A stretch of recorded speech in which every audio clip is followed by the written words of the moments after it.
It started on a hot June afternoon, the kind where the heat shimmers off the tarmac and patience wears thin before boarding even begins. Gate 42 at Atlanta. Hartsfield-Jackson International buzzed with the tension of delayed flights and restless passengers. And there she was, Evelyn Hart, standing behind the flight deck doors of Flight 2736, a commercial jet bound for Chicago. Her posture was straight, her uniform crisp, but her eyes had learned long ago how to scan a room for a fight before it began. She had just completed her pre-flight check, flipping switches and confirming cross-communications with the tower when the cabin door opened behind her. Her co-pilot, Sam, gave a quick nod. We're loaded up, just waiting on the last straggler from first class.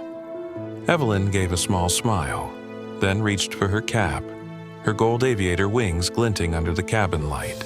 That's when she heard it. "Is this a joke?" The voice came from a tall white man in a pressed golf polo, mid-50s, with a leather briefcase slung too casually over one shoulder. He'd stopped halfway down the jet bridge, staring at Evelyn like he'd just been told the plane was being flown by a dog. "A black woman," he scoffed. "I'm sorry. Is she the stewardess or pilot?" Evelyn said, without even turning. "Captain Hart, if that makes you more comfortable." The man blinked, then laughed. "No offense, sweetheart, but this isn't some diversity program. I'd prefer someone with experience." Sam, still beside her, stiffened. "You can take your concerns up with the FAA," Evelyn replied coolly. "But if you want to get to Chicago tonight, I suggest you sit down and buckle up." His smirk turned to a sneer. "Well, I hope you don't get emotional up there when things go south." Evelyn didn't answer. She'd heard it all before. The jokes, the snide comments, the backhanded compliments about how surprising it was to see her in the cockpit. She used to respond, argue, explain, but now she just flew the damn plane. Her record spoke louder than any retort could, but this man lingered a beat too long, staring as if he were daring her to flinch. Then, muttering under his breath, he turned and walked to his seat in 1A. "Classy," Sam murmured, shaking his head. Evelyn exhaled and turned back to the controls. She couldn't afford to let it in. Not now, not right before takeoff. She had 192 souls to get home by the time the wheels lifted off the runway. Atlanta was just a haze of runway lights and heat waves in the distance. The sky was a deepening blue, streaked with clouds building fast near the horizon. Weather over the Midwest was always tricky this time of year. Storms rolled in like tempers, sudden and unforgiving. Cruising altitude, autopilot on. Evelyn leaned back, glanced out the window, and watched a slow curl of dark gray stretch across the upper atmosphere. The cockpit was calm, for now, but 15 minutes later, the cabin intercom crackled. "Captain Hart, this is Taylor in the back. We've got a passenger in 1A requesting to speak to the pilot." Evelyn closed her eyes. Of course. Him. She switched on the mic. "Can it wait?" There was a pause. Then the attendant replied, "He's saying it's urgent. He keeps pointing at the window." Something about the clouds. Evelyn looked again. The radar had already picked it up, a storm cell developing faster than forecast. Nothing outside protocol, but definitely something to watch. "Tell him I'm monitoring it," she said, then clicked off. 10 minutes later, turbulence kicked in. It started with a light bump, like a pothole in the sky, but quickly intensified into shudders that rattled overhead bins and silenced the usual murmurs of in-flight conversation. Evelyn's hands moved to manual, instinctively recalibrating. Beside her, Sam adjusted course 5 degrees east to avoid the worst of it. "Looks like she's growing," he said. "Yeah," Evelyn replied, scanning the radar. "She's maturing fast." The air traffic controller's voice crackled through the headset. Flight 2736. Be advised, strong wind shear reported at 32,000. Recommend deviation northbound. Copy that. Center. Evelyn replied, requesting 2,000 feet descent and 15 degrees north. Execute now. She kept her tone calm, her movements precise, but in the cabin, calm was cracking. A sudden drop sent plastic cups flying. Gasps echoed. A child cried. Someone screamed. Then, a voice rose above the rest from first class. I told you, we're in danger because she doesn't know what she's doing. It was the same man, the one from the bridge. She's panicking. Where's the real pilot? Evelyn clenched her jaw. Her hands stayed steady on the yoke, but those words hit differently when they came not from ignorance, but malice. The kind that didn't want to be educated, that wanted to watch you fail. Sam looked over. Want me to say something? No, Evelyn said. Let him watch. She adjusted pitch, speed, and direction all in one fluid motion. The plane stabilized. And then, without warning, it hit. A bolt of lightning streaked past the left wing. So close, the entire cabin flashed white. The aircraft jolted violently. Screams erupted. The seatbelt sign chimed. A woman prayed aloud. An alert blared in the cockpit. Engine 2 left side was out. Damn it, Sam muttered. We've lost power on port. Evelyn didn't blink. I've got it. She switched to emergency battery power, initiating the restart sequence. Her voice moved faster now, but no less confident. No room for fear, no time for doubt. Center.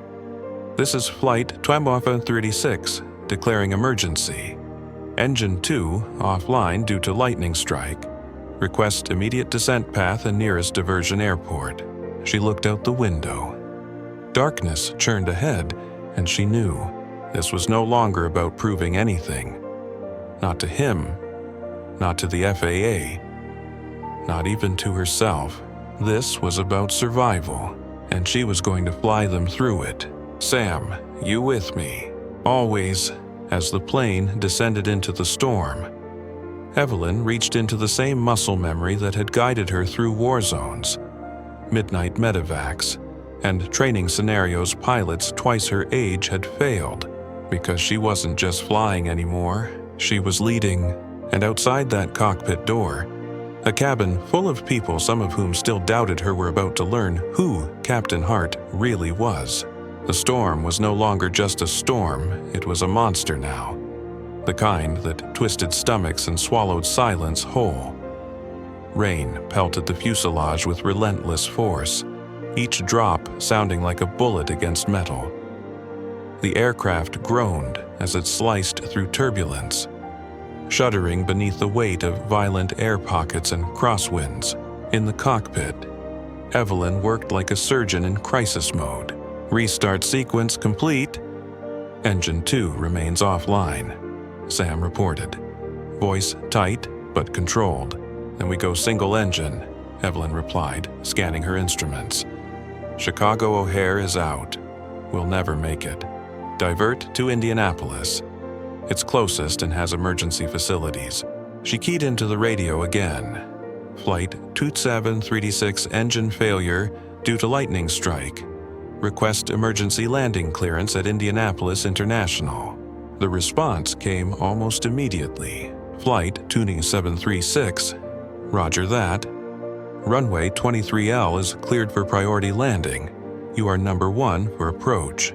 As Evelyn relayed the information, a sudden jolt knocked a binder from the control panel. It landed with a thud against her foot, reminding her just how fragile everything was in that moment. She barely noticed it. Her focus was locked behind her. Sam's breathing was steady but quick. I've flown with a lot of pilots, he said quietly, but no one flies like you when things hit the fan. Evelyn gave a half smile, brief and razor sharp. Let's make sure they all land to say that. In the cabin, chaos. The man in 1A was practically foaming at the mouth now, shouting loud enough that even over the storm, his voice pierced through. "She's going to kill us. I told you this was insane. A woman flying this thing. This is your fault for letting this happen." The flight attendants tried to calm him. Passengers glared. A few muttered. But no one stood up to him, not yet. They were too busy holding on, praying, gripping each other's arms and armrests alike as if muscle and bone could outmatch gravity. Evelyn could hear it through the cockpit door. Not the words, but the noise. The kind of human panic that wraps around a cabin like smoke. You don't have to listen to know what they're saying. Still, she flew, altitude dropping, visibility worsening, engine 1 holding. She could feel the plane's weight differently now, how the wind resisted them. How the craft pulled against her decisions like a living thing unsure of her leadership. "You ever think about quitting?" Sam asked, not looking at her. Evelyn laughed once under her breath. "Every day I walk past security. Why don't you?" She didn't answer immediately. The storm outside flashed again, briefly illuminating her profile. Then she said, low and firm, "Because if I leave, that man in 1A wins. They all do." The runway lights of Indianapolis flickered into sight like dying stars through the clouds. Still too far. Still too much to storm between them. Another tremor shook the plane. A panel near the overhead bins popped open in the main cabin. A child screamed. Then, suddenly, total darkness. Emergency lights blinked to life. A gasp rippled through the passengers. Sam's voice was sharp. "We lost auxiliary." Evelyn nodded. "Going manual. Hydraulics still responsive. We land this now, down below." The tower's voice came through again, guiding them through coordinates, giving clearance. Evelyn barely registered it. Her world was now narrowed to 2 hands, 2 pedals, and a gut-level instinct honed through thousands of hours in the air. She glanced sideways. "I'm going visual. Keep the flaps steady." Sam nodded, copy. She could see the runway now, just a sliver of light through the rain. "Gear down," she ordered. The landing gear extended with a mechanical groan that felt like a question mark at the end of a prayer. Cabin lights flickered again. The passengers were silent now, every last one of them, even 1A, especially 1A. They were no longer judging her qualifications. They were putting their lives in her hands. The wheels hit tarmac with a jolt that sent every heart into the back of its ribcage. A scream caught mid-breath. Rubber met asphalt. Brakes squealed. The aircraft swerved slightly. Evelyn correcting hard to the left, countering the wind shear with nothing but muscle memory and raw calculation. Then stillness. The plane rolled down the runway, slowing, and then stopped. It was over. A silence fell over the cabin like a fog, then a sound. Applause. Hesitant at first. One pair of hands, then another. Then the cabin erupted. She didn't hear it. Evelyn was still staring at the horizon. Breath caught somewhere between relief and fury. Behind her, the intercom clicked. Sam's voice crackled through. "Ladies and gentlemen, this is First Officer Bennett. We've landed safely in Indianapolis after a weather-related emergency. Your captain, Evelyn Hart, just flew the most controlled one-engine landing I've ever seen in my life. You're welcome." The cockpit door creaked open, and standing there with shaky legs and wide eyes was 1A. He looked at her. Not with arrogance now. Not even with apology. Just stunned silence. And Evelyn, she didn't move.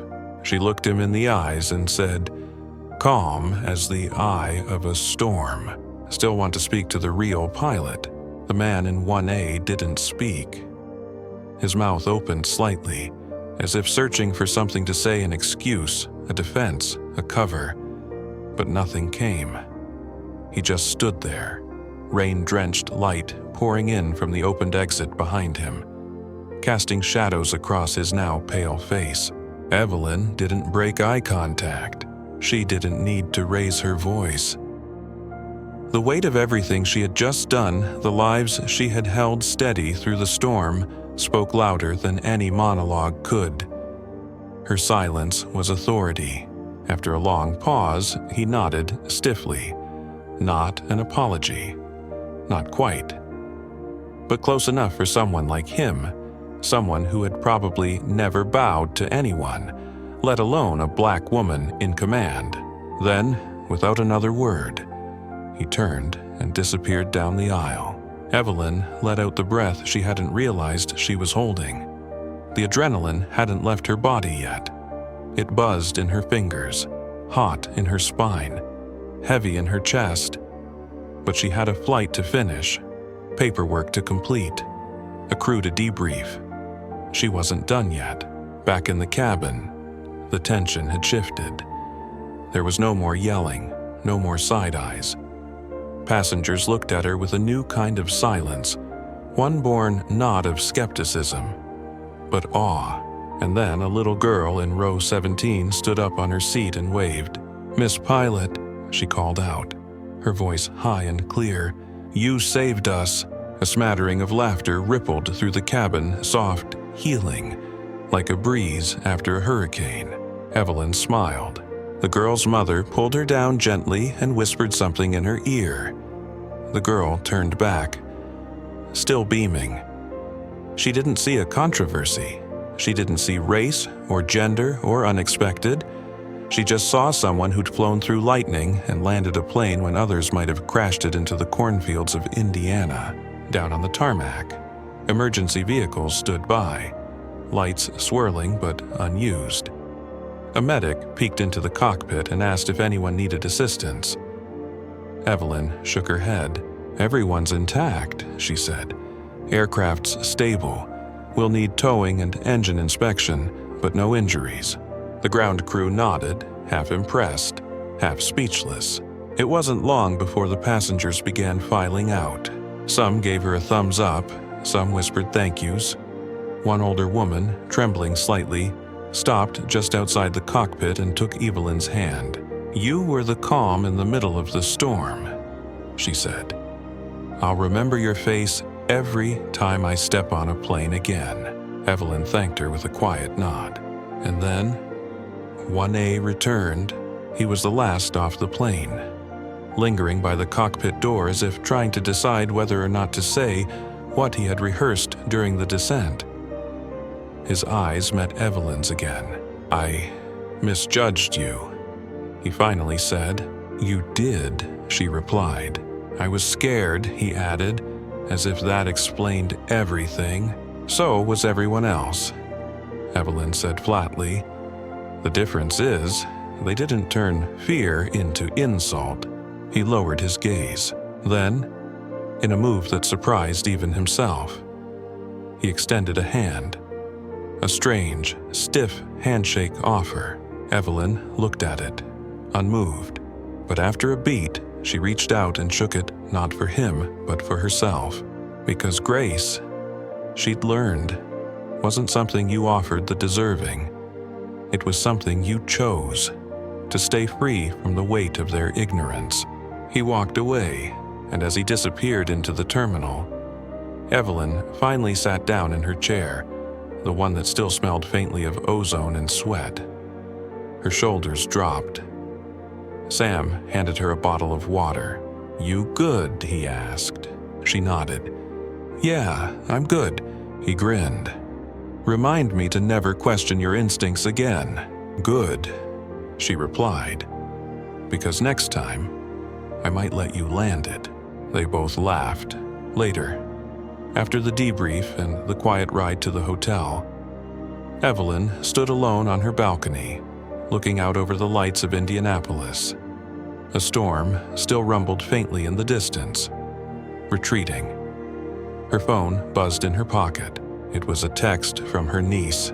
"Saw the news. You were on it. Said a female pilot saved an entire flight. Was that you?" Evelyn smiled. She typed back, "Yes, it was me. Love you." Then she stared at the screen a moment longer, fingers hovering. She added, "Fly high, kid. Never let them tell you where the sky ends," and sent it. That night, as the storm clouds cleared, Evelyn Hart slept soundly. Not because the world had changed, not because racism had disappeared, or because passengers like 1A wouldn't fly again with the same doubts, but because once again she had proven that none of them could define her flight path. Not today, not ever. The next morning began like any other post-emergency day, too early, too quiet. Evelyn rose before the sun, brushed her teeth in the hotel bathroom with the same precision she used to align aircraft instruments, and tied her hair back with a simple black band. No headlines, no fanfare. Just the soft hum of responsibility settling back into her chest, until her phone began to vibrate first once, then twice, then continuously like a plane hitting turbulence. She picked it up, 52 unread messages. Her group chats were blowing up. "Girl, is this you on the front page? CNN's running it. Evelyn, they're calling you a hero. You need to go online. Now." Confused, Evelyn opened her browser and searched her name, and there it was. Black female pilot lands plane safely after. Lightning strike passengers. Praise her steady hand. She saved us child on board, calls. Captain Hart, her hero. One-engine miracle landing goes viral. Pilot defied all odds. Below the headlines were photos. Grainy at first. Someone had snapped a blurry picture of her through the cockpit door as passengers deplaned. Then there was another. Someone had uploaded a clip of the little girl in row 17 standing up and cheering Miss Pilot. "You saved us." The internet had devoured it. And just like that, Captain Evelyn Hart, who'd spent most of her career being questioned, overlooked, and second-guessed, was trending. But the story had shifted. No longer was she the diversity hire whispered about in terminals. She was the woman who kept her cool while everything around her nearly collapsed. She didn't know whether to laugh or cry. Instead, she did what came naturally. She got dressed, pulled on her uniform, and headed downstairs for the company transport. There was a message waiting in the van from her airline's HQ. "Evelyn, we need you at the Indianapolis press podium by 2 p.m. Company wants to show support. CNN, NBC, and the Times have all requested interviews. You okay with that?" She stared at the screen for a long moment, then typed back, "Fine, but I speak in my own words." By 2 p.m., the small conference room at Indianapolis International was packed. Cameras everywhere, reporters whispering, adjusting their mics, shuffling their notes. Airline reps stood nearby, polished and smiling a little too hard. But Evelyn, she walked in calm and grounded like she always did. No script, no cue cards. She stood before the mic, flashed a small smile, then began, "I've flown through combat zones in Afghanistan. I've flown corporate executives across oceans and carried grieving families home from funerals. I've flown in silence when passengers assumed I was just the attendant. And I've flown under the weight of expectations no one ever put on my male colleagues." She paused. "I've also flown through worse storms than yesterday's. But yesterday reminded me that skill doesn't always silence doubt. That even when you've logged thousands of flight hours, some people will still look at you and see only your skin, your gender, your age." She looked directly into the crowd. "And to that man in 1A, I don't need an apology. I just hope the next time you doubt someone based on what they look like, you remember how it felt when your life depended on someone you didn't believe in." The room went still, and then came the applause, not the performative kind, but the kind that builds slow and honest, from people who felt something shift in the air.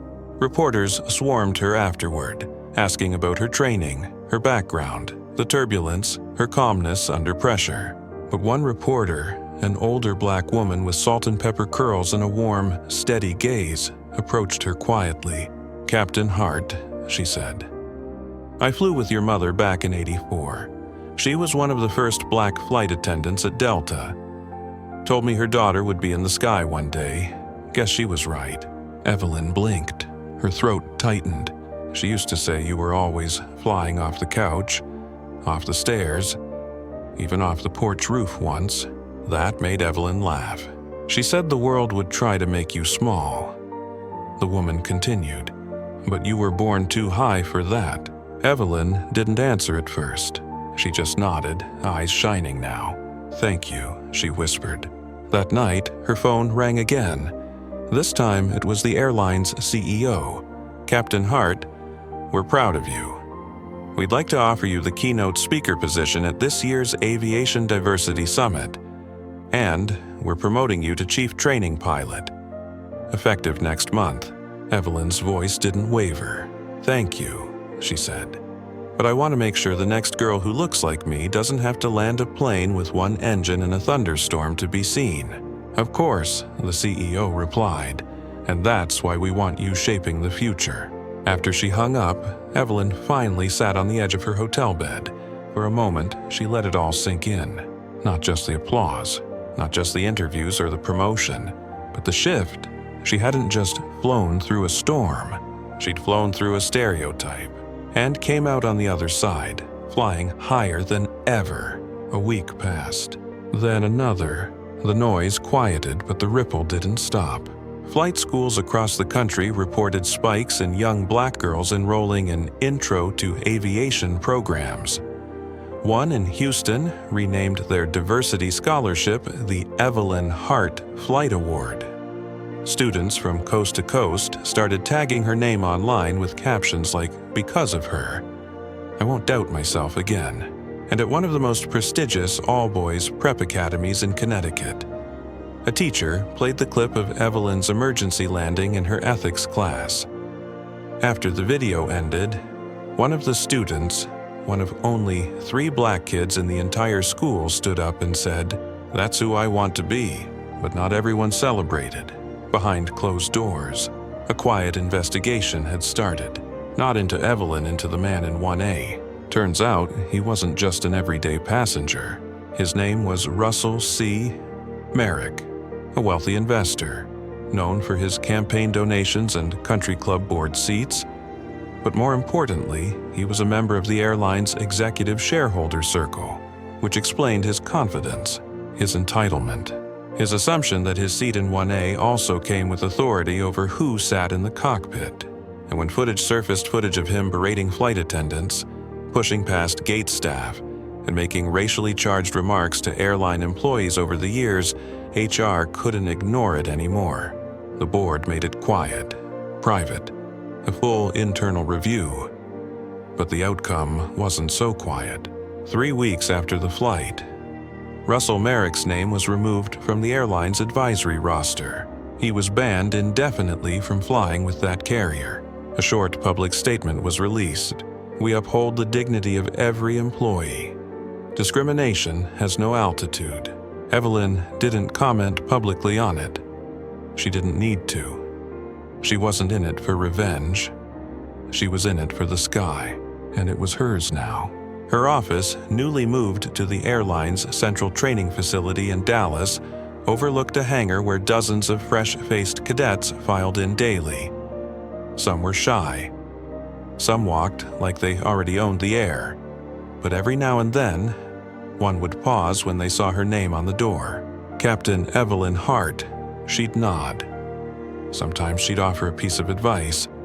Sometimes she'd say nothing and just let them see her. Because sometimes, seeing is the first permission anyone needs to believe. Months later, at the annual summit where she was invited to speak, Evelyn stepped onto the stage in a room full of industry leaders, pilots, instructors, and journalists. The lights dimmed. A montage played of her flight clips of the storm.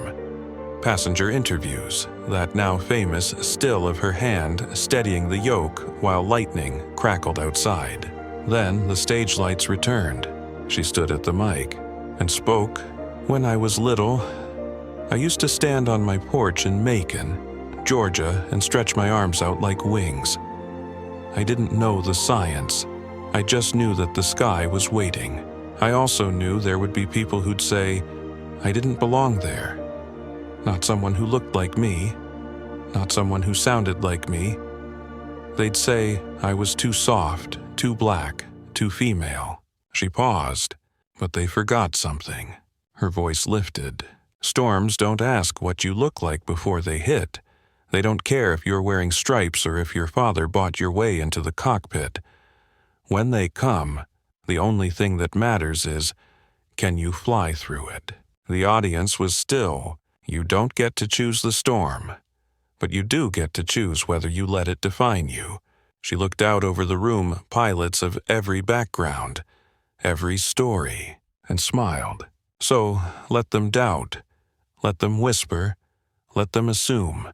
But when the sky darkens and the engine fails, when the wind screams and the lights go out, fly anyway. A full standing ovation erupted.